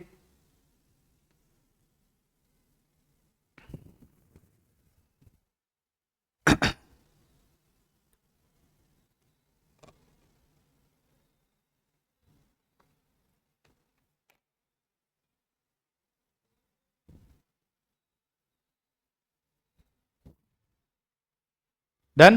Okay. So, what are the various forms of business organization? जैसे मैंने आपको बोला, आप बाहर जाएंगे तो आपको बहुत सारे मेडिकल शॉप मिलेंगे, स्टेशनरी, किराना, ये सब मिलेंगे, which is owned and managed by a single person. तो इसको क्या बुलाते हैं बेटा? This business is called as sole trading concern या सोल प्रोप्राइटरशिप भी बुलाते हैं इसको. So the first form of business organisation is called as sole trading concern. Short में आपको फटाफट क्रिस्पी बता देता हूं मैं. ये बड़ा इंटरेस्टिंग है बेटा और बहुत जरूरी है, इसको हम छोड़ नहीं सकते. What it is called as sole trading concern. सीधा साधा मतलब क्या है? The business which is owned and managed by a single person is called as sole proprietor or sole trader. तो business which is owned and managed by a single person is called as sole trader or sole proprietor. यानी एक ही बंदा है तो उसका profit unlimited रहेगा, loss भी unlimited रहेगा. क्यों? क्योंकि सब कुछ उसका यही बिजनेस है, सारा पैसा इसी में लगा है. यहां पे प्रॉफिट होगा तो सब उसका रहेगा, कुछ लॉस होगा तो उससे घर से भी लिया जाएगा. क्यों? क्योंकि ये सब उसी का है और उसी की रिस्पॉन्सिबिलिटी है. तो सोल ट्रेडिंग कंसर्न में एक प्रॉब्लम है, the liability of the owner is unlimited, my dear. Unlimited का मतलब क्या है कि अगर बिजनेस से रिकवर नहीं हुआ पैसा तो उसका घर, उसकी प्रॉपर्टी बेची जा सकती है. क्यों? बिकॉज ही और she is solely responsible for doing the business, for managing the business. सारा प्रॉफिट भी उसी का, सारा लॉस भी उसका. दूसरा फॉर्म ऑफ बिजनेस ऑर्गेनाइजेशन आप सबको पता है, partnership firm, where 2 or more people come together and start a venture for earning profit. इसको क्या बुलाते हैं? PF, and popularly known as partnership firm. 2 से ज्यादा कितने भी लोग आ सकते हैं, मिनिमम 2 तो चाहिए पार्टनरशिप फॉर्म चालू करने के लिए. ऐसे भी देखते हैं ना आपने, एंड सन्स है ना, that is Bhamre and Pawar sons, ऐसे वगैरह होता है. मतलब ये क्या है? Nothing but the partnership firms. जहां पे एंड सन्स वगैरह रहेगा तो ये पार्टनरशिप फॉर्म्स है बेटा. ऐसे भी बहुत सारे पीएफ अवेलेबल है, आप देख सकते हैं मार्केट में. Number 3 is a very popular form of business organization and that is available, सबको पता है हमें, और उसको हम बुलाते हैं joint stock companies. What is that? It is joint stock companies. Reliance industries limited, Infosys, Wipro, ये सारे जॉइंट स्टॉक कंपनीज है. जॉइंट स्टॉक का मतलब क्या है? Where capital is jointly created और jointly contributed by so many owners is called as joint stock companies. हम आज रिलायंस के शेयर खरीद सकते हैं, इंफोसिस, विप्रो सब खरीद सकते हैं. तो that is joint stock companies, my dear. अब बच्चे वाले 2 फॉर्म्स ऑफ बिजनेस ऑर्गेनाइजेशन है, ये भी आपको पता है, कॉल्ड एज एचयूएफ. एचयूएफ का मतलब क्या है बेटा जी? Yes, anybody out of you? Hindu undivided family, family business run by करता हल्दीराम. हल्दीराम का business Chitale Bandhu, Chitale Bandhu, Haldiram's are nothing but Hindu undivided families. ये फैमिली बिजनेस है, run by ancestors and then run by the next generations. तो ये ऑब्वियसली ये सारे बिजनेस का purpose तो एक ही बेटा, दैट इज अर्निंग प्रॉफिट. फिर वो सोल ट्रेडिंग कंसर्न हो, पार्टनरशिप फॉर्म हो, जॉइंट स्टॉक कंपनी हो, या फिर हिंदू अनडिवाइडेड फैमिली हो. Last form of business organisation is cooperative firms. Cooperative firms, Grahak Peth जो यहां पे टिळक रोड पे है, पूना में जो लोग हैं उनको तो पता है ग्राहक पेट बड़ा पॉपुलर है, तो Grahak Peth is nothing but the best example of a cooperative firm. अब उसका पर्पज है to cooperate the members actually, but ultimately aim is earning profit. Purpose उनका बोला जाता है कि मेंबर्स को कोऑपरेट करे, उनको रीजनेबल प्राइसेस पे गुड्स बेचे. लेकिन आज की दुनिया में तो हम सबको पता है सब कुछ तो प्रॉफिट के लिए चल रहा है, बिना प्रॉफिट के कुछ नहीं हो सकता. ये 5 फॉर्म ऑफ बिजनेस ऑर्गेनाइजेशन बेटा, थोड़ा डिफरेंस फटाफट बता देता हूं. So trading concern is the business which is owned and managed by a single person, and most important thing is the liability of the sole trader is unlimited. मतलब loss ज्यादा हुआ तो उसका प्रॉपर्टी अटैच किया जाएगा. Second, partnership firm where 2 or more people come together start a business for earning profit, that is called as partnership firm. अब आप बोलेंगे पार्टनर्स का लायबिलिटी कैसे है, तो पार्टनर्स का liability is usually limited to the extent of capital. वैसे उनका जितना कैपिटल है उसके हिसाब से लिमिटेड रहेगा. Same with joint stock company. Joint stock company में भी आपका लायबिलिटी क्या है, लिमिटेड है. आपने अगर कल रिलायंस इंडस्ट्रीज लिमिटेड के लाख शेयर खरीद ले, 1 लाख रुपए के, 1 लाख के शेयर आपने खरीदे, तो कंपनी कल मान लीजिए डूब गई, तो आपको कितना लॉस होगा, 1 लाख का. आपको कोई घर से तो लाने को बोलेगा नहीं, क्यों, क्योंकि आपने उतने खरीदे थे, उतना ही प्रॉब्लम रहेगा. सो ज्वाइंट स्टॉक कंपनी में ये अच्छा है कि जो शेयर होल्डर है उनका लायबिलिटी लिमिटेड होता है, except obviously the owner. Owner जो है उसके पास जितना शेयर होल्डिंग है वो तो मोर देन 51% रहेगा. क्यों, ओनर किसको बुलाते हैं एक ज्वाइंट स्टॉक कंपनी में, जिसके पास मोर देन 51% शेयर होल्डिंग है. क्यों, टोटल कैपिटल अगर 100 माना जाए, 100 में से अगर 52 रुपए या 51 रुपए कॉन्ट्रीब्यूट मैंने किए तो मैं तो ओनर हो गया ना, क्योंकि I am the majority owner they. बाकी के भी ओनर है लेकिन मेजॉरिटी नहीं है, उनका ओनरशिप 2%, 5%, 10% ऐसा रहेगा. ओनर, मेजर ओनर कौन है रिलायंस का, अंबानी. अंबानी के पास कितना ओनरशिप है, ऑब्वियसली मोर देन 51%. वैसे तो मेरे ख्याल से उनके पास ऑलरेडी मोर देन 70% ओनरशिप है, अगर आप चेक करेंगे गूगल पे तो मिल जाएगा. तो that is joint stock company my dear. Joint stock company is nothing but where the company is contributed with joint capital, or the company which is started with joint capital of so many people is called as a joint stock company. उसके बाद हमने देखा Hindu undivided family, चितले बंधु is the best example for that. Along with that, Haldiram are nothing but the family businesses run by कर्ता. कर्ता बोलते हैं, कर्ता मतलब the head person in the family who runs the business, and obviously it is led by other family members as well with the generations. ये family business है. And last but not least, that is cooperative firms. cooperative firms, ग्राहक पेट का example मैंने आपको बोला, जहां पे members को गुड्स और सर्विसेज रीजनेबल इस पे बेचे जाते हैं. तो all these are forms of business organisation my dear. लिखिए बेटा, तो इसको हेडिंग क्या देना है, फॉर्म्स ऑफ बिजनेस ऑर्गेनाइजेशन. तो ये पांचों लिखिए, और ये आपको इन डेप्थ हम पढ़ाएंगे ओसीएम में, ऑर्गेनाइजेशन ऑफ कॉमर्स जो सब्जेक्ट है आपका, organisation of commerce and management, उसमें ये इन डिटेल पढ़ाएंगे. यहां पे ये बोलना जरूरी था, इसलिए मैंने बोल दिया फॉर्म्स ऑफ बिजनेस ऑर्गेनाइजेशन कितने हैं हमारे पास. We are having 5 forms of business organization. First, sole trading concern, business which is owned and managed by a single person. Partnership firm, business which is started by 2 or more people for earning profits. Third, joint stock companies where so many people come together and start business by contributing joint capital, that is called as joint stock company. Reliance, Infosys, TCS, ये सारी joint stock company है. HUF, Hindu Undivided Family, family business run by the Karta and then run by the ancestral families there for absolutely profit. And उसके example है Chitale Bandhu and Haldiram, Hindu undivided family के. And last is cooperative firms, that is the example is Grahak Peth. बताइए बेटा, यहां तक कोई doubt है क्या? पांचों के हेडिंग लिख लीजिए और इसको नाम दीजिए फॉर्म्स ऑफ बिजनेस ऑर्गेनाइजेशन. ये लेक्चर अभी लाइव यूट्यूब पे अवेलेबल है, तो आप देख सकते हैं. एंड ऑब्वियसली अवेलेबल रहेगा, तो बाद में भी कुछ डाउट है तो आप जरूर मुझे मैसेज कर सकते हैं, या आप लाइव लेक्चर में भी आप यहाँ पे चैट बॉक्स में लिख सकते हैं, so that I can answer all your queries there for all YouTubers there. So that is what the different forms of business organization which we have seen here. And let's move ahead. बताइए यहाँ पे forms of business organization में कोई doubt है क्या students? Any doubt? तो ये पांचों लिख लीजिए बेटा, एटलीस्ट नाम लिखिए. बाकी इसका मेजॉरिटी स्टडी और डिटेल स्टडी तो आप ओसीएम में करने ही वाले हैं. It is must and it is there. So just jot it down the names and then we'll move forward. आप बस नाम लिख लीजिए, हेडिंग दीजिए बेटा फॉर्म्स ऑफ बिजनेस ऑर्गेनाइजेशन, और ये पांचों लिखिए जो आपके स्क्रीन पे अवेलेबल है.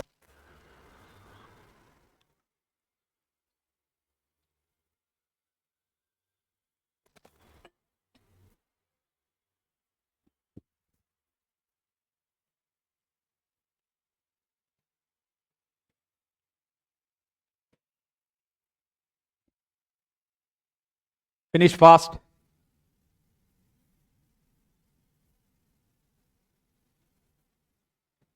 Good. Any doubt?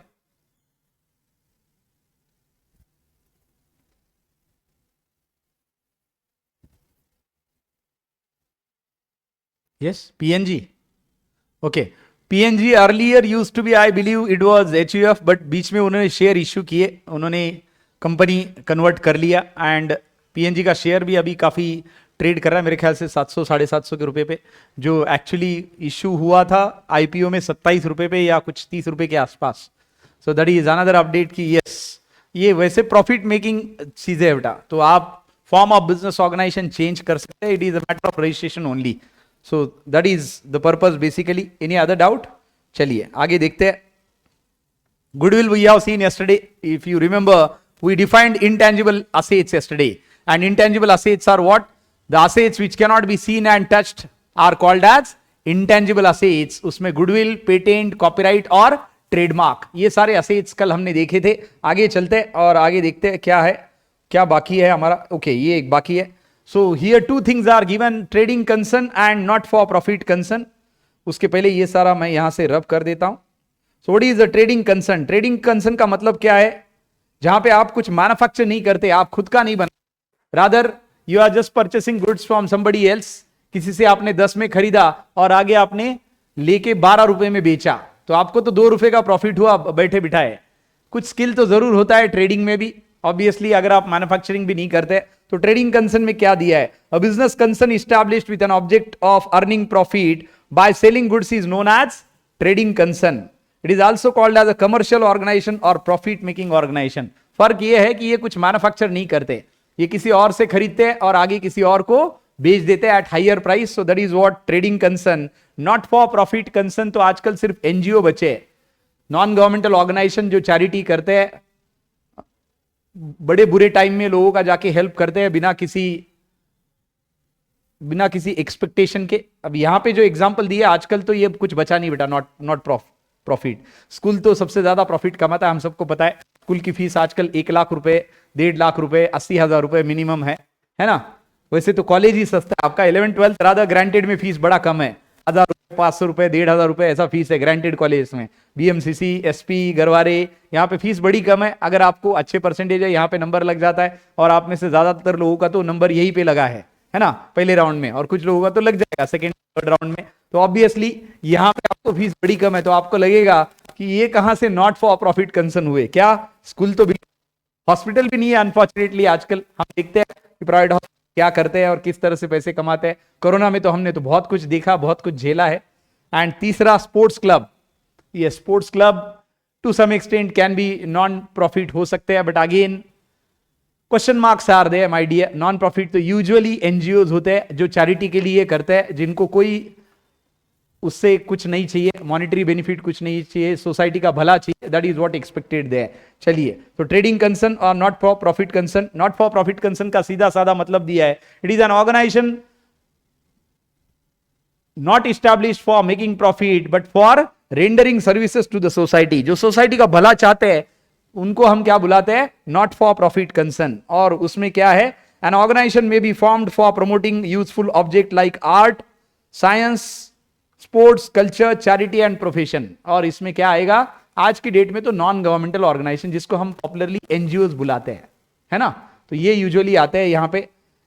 And that is what not for profit concern. Another is trading concern which we have seen here. I hope no doubt there students. Any doubt till here? तो हमने ये पूरा खत्म कर लिया बेटा. What is solvent, what is insolvent, what is accounting year, then trading concern and not for profit concern. Everything is done. Along with that we have seen goodwill कल हमने देखा था, प्रॉफिट लॉस हमने आज देखा. ऊपर चलते हैं, देखते हैं कुछ पेंडिंग है क्या. Yes, the buzzword that is discount. Have we seen discount yesterday my dear? No. Okay, कल हमने डिस्काउंट देखा था या नहीं देखा था? Trade discount, cash discount, anyways देखते हैं. ये देखिए, we have seen debtor, creditor.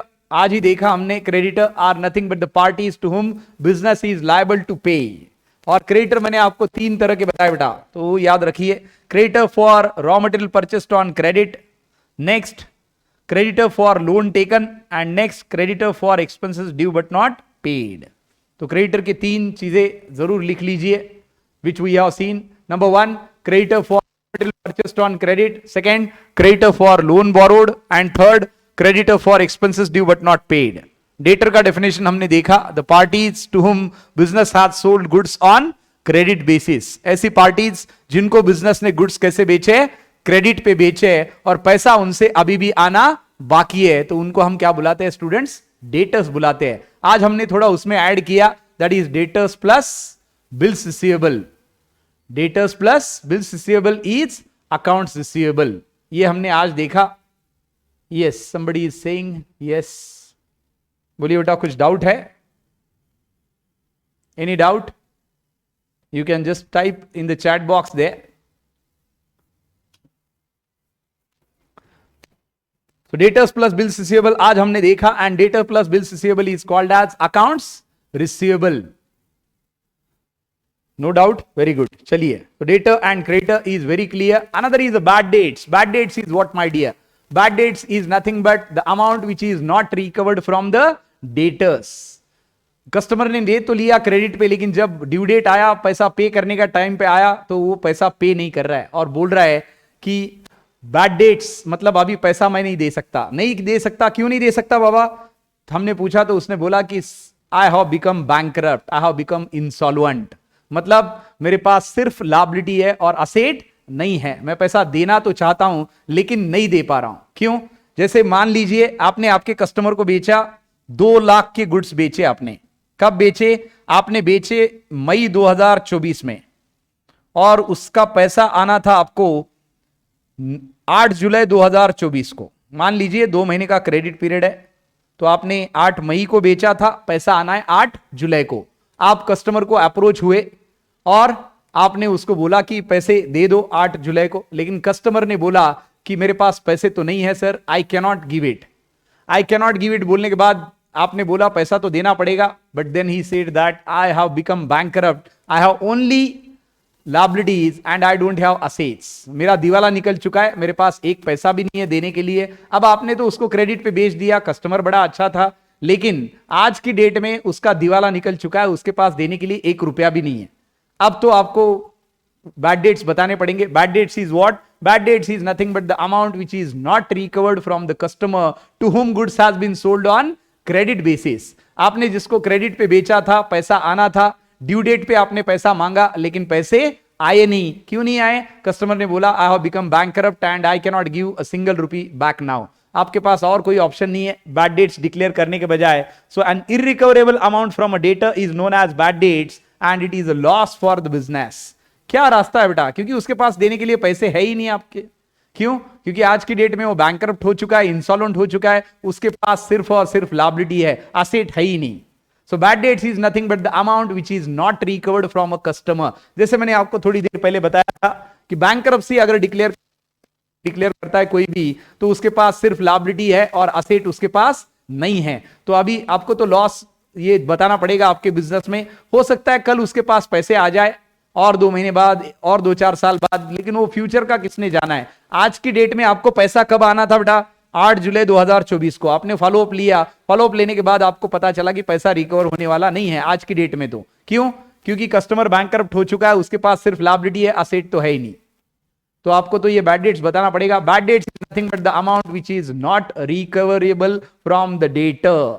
आपने तो उसको बेचा मई में, तब तक उसका हालत बड़ा अच्छा था, जून में भी अच्छा था, जुलाई में उसका सारा दिवाला निकल गया, उसके पास पैसे ही नहीं है. So obviously now he is not going to pay anything to you and that you have to show it as bad dates. So bad dates is a loss for you. आपके लिए bad dates क्या है बेटा? Simply loss है. क्यों loss है? Because this is the amount which is not recoverable from the customer or debtor. That is called as bad dates. यानी सीधा साधा मतलब है बेटा, अगर आप क्रेडिट सेल करेंगे तो बैड डेट्स का वहां पे डेंजर तो रहेगा. क्यों? क्योंकि आपने क्रेडिट में बेचा है, लेकिन पैसा जब तक रिकवर नहीं होता तब तक तो नहीं, और पे पता चलेगा कि पैसा आ रहा है या पैसा बैड डेट्स में कन्वर्ट हो रहा है. बैड डेट्स मतलब loss for the business. I hope you are getting this now. The person who is chatting on the YouTube there, this is what bad debts my dear. Bad debts is nothing but the amount which is not recovered from the customer. Customer से जो पैसा वापस नहीं आ रहा उसको हम bad debts बुलाते हैं। जिसको हमने क्रेडिट में बेचा और ड्यू डेट पे वो पैसा नहीं दे रहा है because the person has become bankrupt, insolvent, अभी उसके पास सिर्फ लायबिलिटी है, देने के लिए असेट तो उसके पास कुछ भी नहीं है, तो हम उसको क्या बुलाते हैं? बैड डेट्स बुलाते हैं। और उसको एक रेवेन्यू लॉस बुलाया जाता है। रेवेन्यू लॉस का मतलब क्या है? रनिंग लॉस है ये। बिजनेस तो आपको करना है। आज की डेट में कॉम्पिटिटिव मार्केट में आप बोल नहीं सकते कि मैं सिर्फ कैश में बेचूंगा, है ना, क्योंकि फिर आपके कस्टमर नहीं बढ़ेंगे, बिजनेस एक्सपांड नहीं होगा।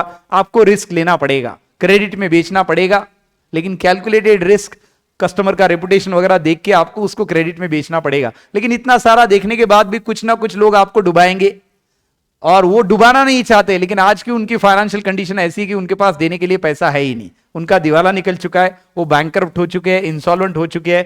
ये केस में तो आपको बैड डेट्स बताना पड़ेगा। So bad debt is nothing but the amount which is not recovered from the customer, simply debtor. Customer बोलने के बजाय डेटर बोलना ज्यादा बेटर है। क्यों? क्योंकि आपने क्रेडिट बेचा, क्रेडिट पे बेचा है and you are waiting for your payment on due date, लेकिन ड्यू डेट पे आपको पता चलेगा पेमेंट तो आने वाला नहीं है। क्यों नहीं आ रहा? क्योंकि कस्टमर तो बन गया इंसॉल्वेंट, बैंकरप्ट, अभी उसके पास सिर्फ लायबिलिटी है, देने को एक पैसा भी नहीं है। So that is what called as bad debts my dear. Do remember, bad debts is loss for the seller, certain loss है ये।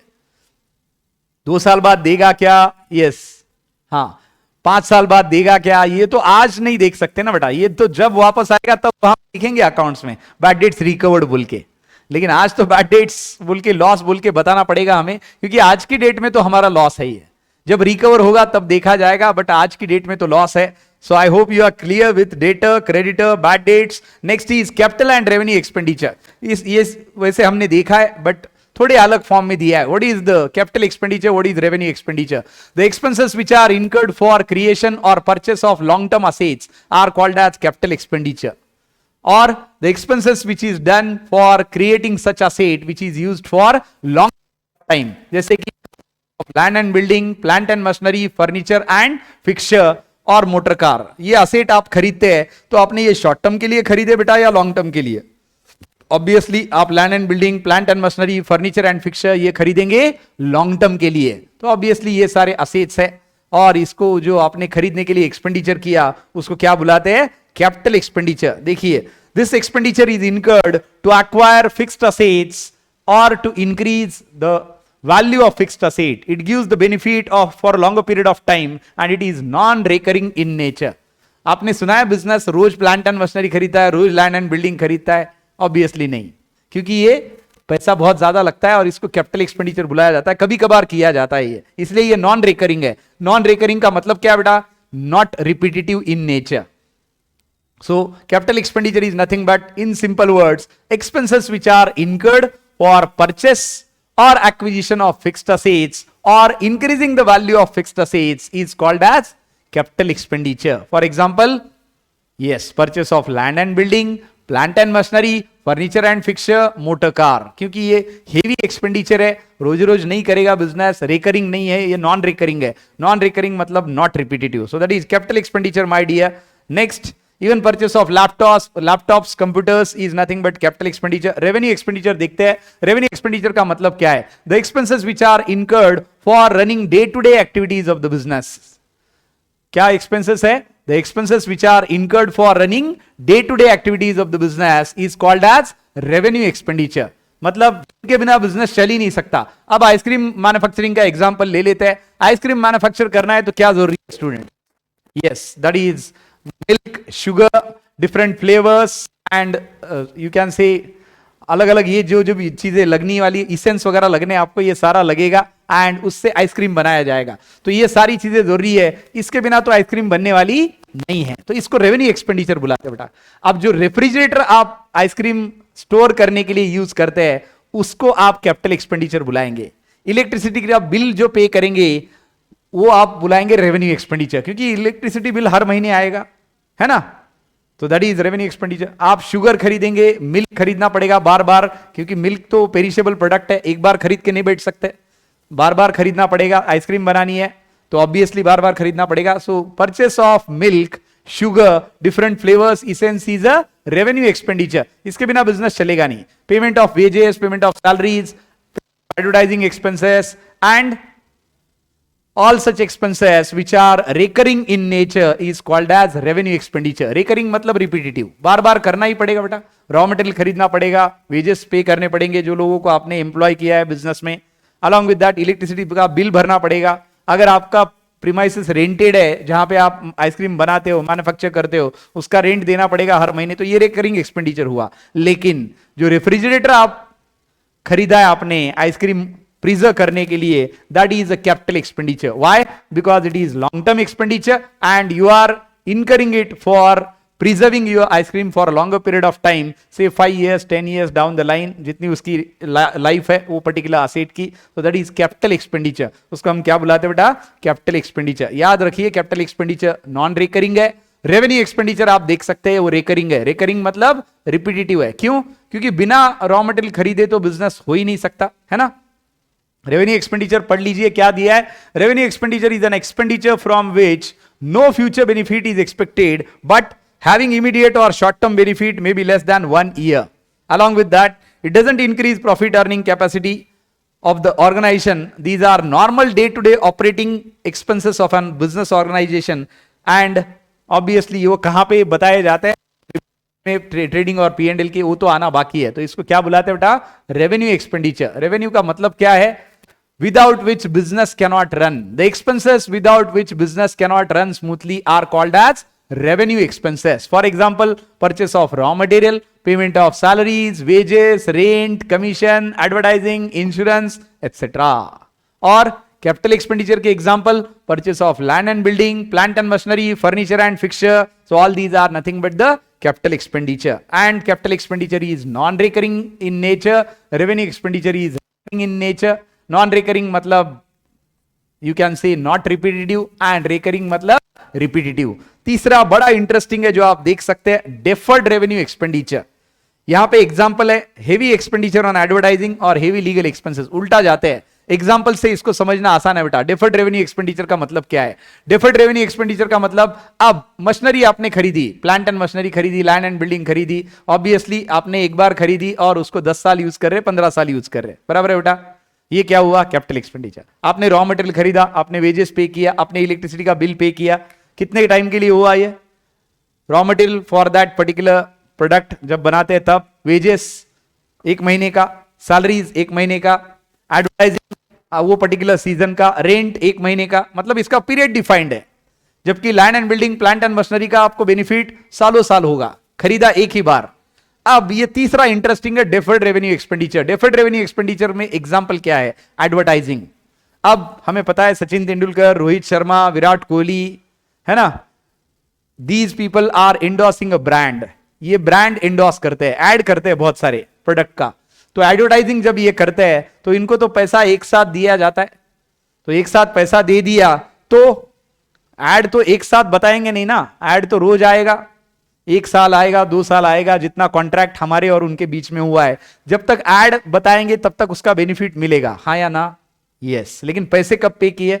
चलो मान लीजिए हमने महेंद्र सिंह धोनी को साइन किया और उनको ऐड करवाने को बोला, अपने प्रोडक्ट का साइन किया हमने 2019 से 2024 तक, पैसे दे दिए उनको 2019 में.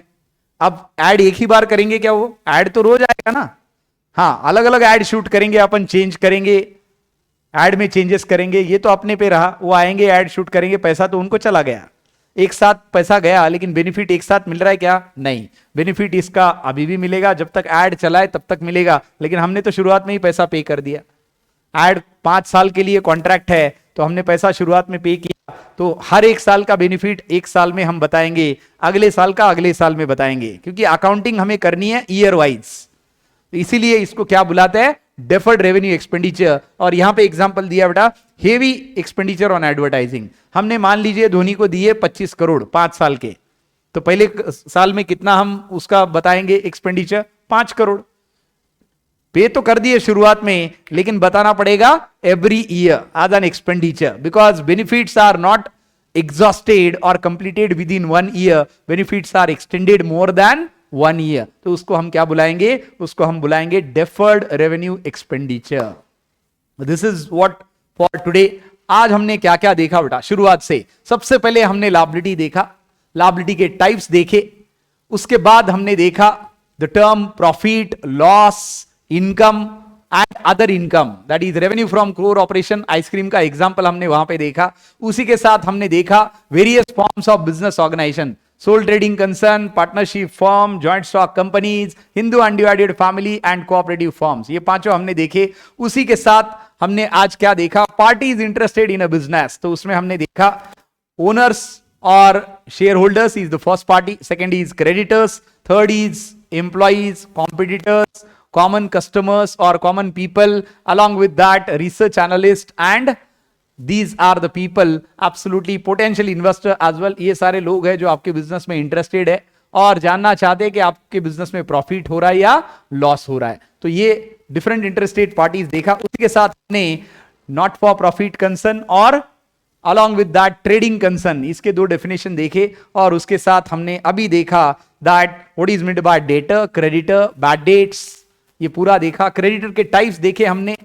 Creditor is nothing but a party to whom business is liable to pay for benefits already received from them. तीन टाइप्स देखे हमने। पहला creditor for raw material purchased on credit, दूसरा क्रेडिटर फॉर लोन बोरोड, और तीसरा creditor for expenses due but not paid. उसी के साथ हमने expenses due but not paid के लिए क्या बोला जाता है, आउटस्टैंडिंग एक्सपेंसेस। उसी के साथ उसको क्या बोला जाता है, अनपेड, अक्रूड और due but not paid expenses. उसके अल्टरनेटिव टर्मिनोलॉजी देखे हमने। बैड डेट्स देखा अभी थोड़ी देर पहले, और एक स्टूडेंट को बैड डेट समझ में नहीं आ रहा था, आपको समझ में आया बेटा? यूट्यूब पे आप चैट कर रहे थे, have you got bad debts? Bad debts is nothing but the amount which is not recovered from the debtor to whom we have sold goods on credit, but अभी वो बैंकरप्ट हो गया और पैसा वापस नहीं दे रहा। और आखिरी में अभी हमने देखा different expenses in terms of total expenditure, revenue expenditure and deferred revenue expenditure. तो बताइए बेटा, यहां पे कोई डाउट है क्या? लाइव स्टूडेंट्स, कुछ डाउट है? Yes, Sheetal, Poonam, Arnav, Rajveer, yes, Rajas, any doubt? Okay, YouTubers, any doubt into this one, my dear? So with this we are concluding this lecture, my dear. See you tomorrow again at 6 p.m. and you can watch the lecture free on Percept Vinod Reddy's CA Vinod Reddy's channel. Thank you and bye bye. Have a wonderful evening ahead.